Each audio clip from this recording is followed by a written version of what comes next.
రాజ్ ప్రకాష్ అప్పుడప్పుడు చిన్న సాక్ష్యం చెప్తున్నాడు. మా నాన్నగారు యాక్చువల్గా మెడ్రాసులో ఇంజనీరింగ్ కాలేజీలో చదువుతున్నప్పుడు ఒక 19-20 సంవత్సరాల వయసులో రక్షించబడ్డారు. మారుమనసు పొందారు. మారుమనసు పొంది చాలామంది తన తోటి కాలేజ్ మేట్స్ని ప్రభు దగ్గర నడిపించి రక్షణలో నడిపించారు. కానీ ఆయనకి ఎప్పుడైతే మెడ్రాసులో చదువు ముగించిన తర్వాత బళ్ళారిలో కర్ణాటకలో ఆయనకి జాబ్ వచ్చిందో ఒక ఇంజనీర్గా, అక్కడికి వెళ్ళిపోయిన తర్వాత ఆ రోజుల్లో ఎలాంటి చర్చెస్ లేవు, సోషల్ మీడియా లేదు, టీవీ మినిస్ట్రీలు లేవు, చర్చెస్ కూడా ఎక్కడో ఐసోలేటెడ్గా ఉండే, సరైన సహవాసం లేక, వాక్యం లేక, ప్రార్థించే సహవాసం లేక వారు పూర్తిగా ఆధ్యాత్మికంగా దినదినము దిగజారిపోయి పూర్తిగా తప్పిపోయారు. ఎంత పూర్తిగా అంటే అసలు నేను క్రైస్తవులను చెప్పుకోవడానికి కూడా ఆయన తెగించలేదు. తన పాత కులమే చెప్పుకునేవాడు. అంతగా దేవుణ్ణి మర్చిపోయి తాగడానికి, చీట్ల పేకాడటానికి, క్లబ్బులకు వెళ్ళటానికి ఇష్టం వచ్చినట్టు లోకంలో జీవించాడు. 20 సంవత్సరాలు గతించిపోయింది ఆయన జీవితంలో. 20 సంవత్సరాలు దేవుడు గుర్తే రాలా. 20 సంవత్సరాల్లోగా మేము 8 మందిని పుట్టేశాం. అప్పటికి తన జీవితంలో పాపంలో ముదిరిపోయి ఇంకా సంతోషం దొరక్క చచ్చిపోదాం, ఆత్మహత్య చేసుకుందాం అన్నప్పుడు దేవుడు అద్భుతంగా ఒక్కసారి రక్షించబడిన వాళ్ళని దేవుడు వదిలిపెట్టాడండి. నువ్వు ఎంత దూరం వెళ్ళిపోయినా, ఎంత హీనస్థితికి దిగజారిపోయినా మరలా పట్టుకుంటాడు. అదే మనం చూసాం పొద్దున ఇవాళ ఆరాధనలో. తప్పిపోయిన దావీదును ప్రభు పట్టుకున్నాడు. పాడైపోయిన సంసోనును తిరిగి లేపి వాడుకున్నాడు.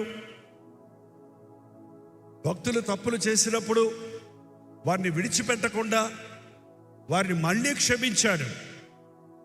ఒక్కసారి ఈరోజు ఈ కాన్ఫరెన్స్లో ఉన్న మీరెవ్వరూ కూడా ఒకవేళ తప్పిపోయినా కూడా మిమ్మల్ని వదలడు. బట్ మధ్యలో ఉన్న వయసు వేస్ట్ అయిపోతుంది. 20 సంవత్సరాలు మా నాన్నగారి జీవితం వృధా అయిపోయింది. ఆయన ఏం చేయలేకపోయాడు దేవుడి కోసం. దేవునికి విరోధంగా వెళ్ళిపోయాడు. అయినా దేవుని కృప ఆయన్ని పట్టుకొని అద్భుతంగా రక్షించబడ్డాడు. అప్పటికి నాకు 18 ఏళ్ల వయసు. నాకు అసలు ప్రభు తెలియదు అప్పటికి. నేను ఇప్పటికీ అనుకుంటాను, మా నాన్నగారిని పట్టుకుంది నన్ను పట్టుకోవడానికి దేవుడు అని. నేను లోకంలోనికి, పాపంలోనికి పోయే సందర్భంలో ప్రభు నన్ను రక్షించుకోవటానికి. మా నాన్న ఒకటే కన్నీటితో చెప్తాడు, ఎప్పుడు కన్నీటితో ప్రార్థన చేసేవాడు. నా జీవితం అంతా వృధా చేసుకున్నాను రా, నా జీవితం అంతా వృధా చేసుకున్నాను. జైపాల్ నువ్వు వెళ్ళు, నేను చేయలేకపోయినా సేవ, నా సేవ, నీ సేవ నువ్వు చేయరా అని నన్ను దీవించి సేవకు అప్పచెప్పేశాడు నా 18 ఏట్ల. నేను చెప్పేది ఏంటంటే, మీరు అందరూ యవనస్తులు కదా, మీరు ఇలాంటి సాక్ష్యం చెప్పకూడదు. మీరు ఎలాంటి సాక్ష్యం చెప్పాలి? నేను నా 18వ ఏట ప్రభువు సమర్పించుకున్నా. ఇప్పుడు నాకు 73 సంవత్సరాలు దాటిపోయినాయి. అంటే 54 సంవత్సరాల నుంచి నేను వెనక్కి తిరగల. నేను లోకంలో ఎవరి దగ్గరకు పోయి చేతులు కట్టుకొని ఉద్యోగం చేయలా, ఎవరి దగ్గర చేతులు చాపి డబ్బులు అడగల, ఎవరికి నేను లొంగలా. ఏ లోకానికి, శరీరీచలకి, లోకాశలకి, ఆస్తులకి, వీటికి లొంగల. నా యేసు వైపు చూస్తూ సాగా.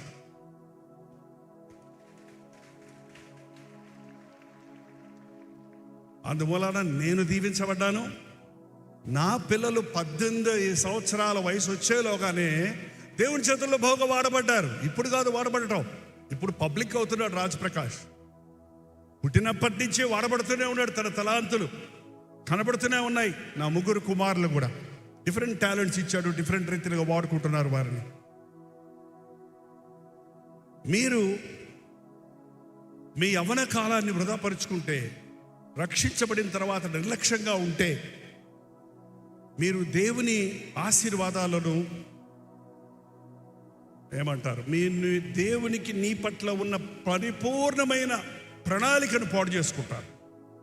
సంసోను దిక్కుమాలిన చావు చావాలన్నది దేవుడి ప్రణాళిక కాదు. ఫిలిస్తీన్లు మొత్తం అంతం చేయాలన్నది దేవుని ప్రణాళిక. కానీ తన అవిధేయత వలన, తన అజాగ్రత్త వలన తాను కొంతమటుకే చేశాడు. హోమోసైడ్ అంటారు, తను కూడా చచ్చిపోయాడు అందులో. అది కాదు దేవుని ఉద్దేశం. బట్ దేవుని పర్మిషన్ వెళ్ళుంది. దేవుడు కృప కలిగిన వాడు కదా, విరిగిపోయిన దాన్ని కూడా ఆయన వాడుకుంటాడు, పనికిరాని దాన్ని కూడా వాడుకుంటాడు, పడిపోయిన వారిని లేవనెత్తుతాడు అన్నది నిరూపించుకుంటాడు ఆయన ఎప్పుడు. మన గొప్పతనాన్ని బట్టి కాదు. బట్ సంసోను విషయంలో పరిపూర్ణమైన దేవుని చిత్తం జరగలేదనే చెప్పాలి.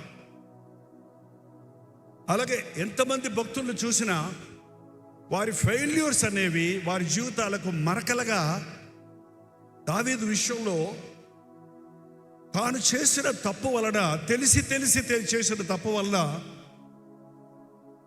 4 శాపాలు వచ్చాయి. దేవుని నామానికి సిగ్గొచ్చింది. తాను చేసిన పాపం తన బిడ్డలు బహిరంగంగా చేయటం చూసి వేదన పడ్డాడు. యుద్ధాలు కలిగాయి. తనకు పుట్టిన బిడ్డ చనిపోయాడు. కాబట్టి ఈరోజు ఒకటే మిమ్మల్ని అందరినీ విన్నవించుకునేది, యవనస్తులారా, ఇందాక అంతమంది ఉన్నామన్నారు, ఎవడు పలకరు ఇప్పుడు? ఏంటి అప్పుడే ముసలోళ్ళు అయిపోయారా?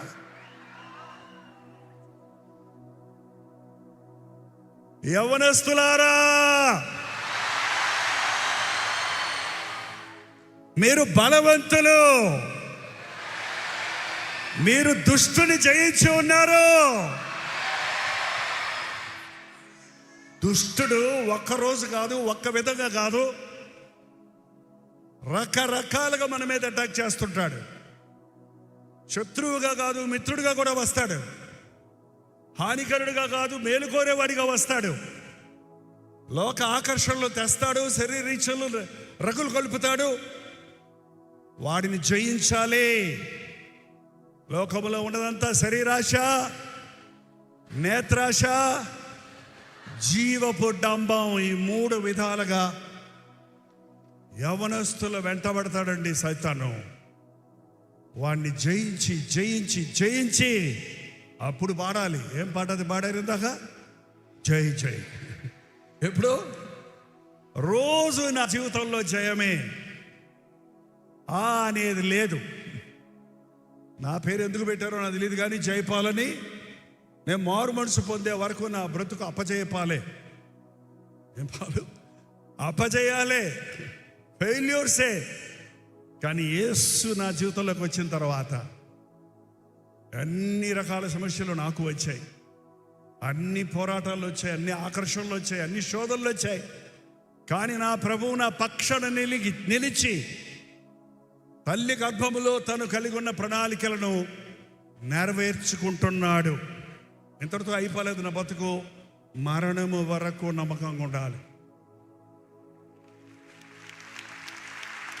చాలామంది గొప్ప గొప్ప బోధకులు, గొప్ప గొప్ప దైవజనులు వారి చివరి దినాలలో డాక్టరల్గా డైవర్ట్ అవుతున్నారు, తప్పుడు సిద్ధాంతాల్లోకి వెళ్ళిపోతున్నారు, లోక పద్ధతుల్లోకి వెళ్ళిపోతున్నారు. అందుకని భయముతో నేను దేవుని సేవ చేస్తాను. ఎప్పుడు దేవుని చిత్తములోనే చేసుకుంటూ ముందుకు వెళ్తున్నాం. ఈ రాత్రి అవ్వలేదు, సాయంకాలం ఈ ఆవరణలో ఉన్న వాళ్ళందరూ మీరు చెప్పినట్టు మేమందరం మారుమనసు పొందాము. టీనేజర్స్, యవనస్తులము అని చేతులెత్తిన వారందరూ కనుక దేవుని చేతుల్లో వాడబడితే ఈ ప్రపంచం అంతా యేసయ్య పాదముల చెంతకు వచ్చి జై జయలు కొడతారు. హైదరాబాద్లోనే ఉంటాను, ఇండియాలోనే ఉంటాను అనుకోవద్దు. బుద్ధిగంతముల వరకు మీరు నాకు సాక్షులై ఉండమన్నాడు ప్రభు. ఆయన చేతులకు సమర్పించుకున్న వారిని దేవుడు బహుగా వాడుకొనును. హల్లెలూయా.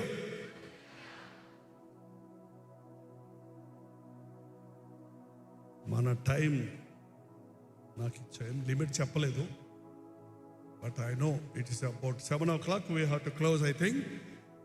కాబట్టి ఆ చివర ఉన్నవారండి, ఆ చివర ఉన్నవారు ఎవరన్నా, లేకపోతే ఈ మూల ఉన్నవారు కానీ మీరు అక్కడి నుంచి ప్రశ్న వేసినా నాకు వినపడదేమో. కొన్ని మీలో ఇక్కడ ఉన్న వారి దగ్గరలో ఒక్క ప్రశ్న వేయండి, ఆ తర్వాత వాక్యంలోకి వెళ్ళిపోదాం. ప్రశ్న షార్ట్గా ఉంటే జవాబు షార్ట్గా ఉంటుంది. ఏది ఒక్క ప్రశ్న. ఇంత సంతోషం మధ్యలో, ఇంత ఆనందం మధ్యలో, ఇంత గొప్ప కార్యం మధ్యలో ఇంకా మనసులో ఏమైనా గోబూచులాడుతుందా? ఏదన్నా సందేహం, ఏదన్నా భయం, ఏదన్నా పోరాటం, ఏదన్నా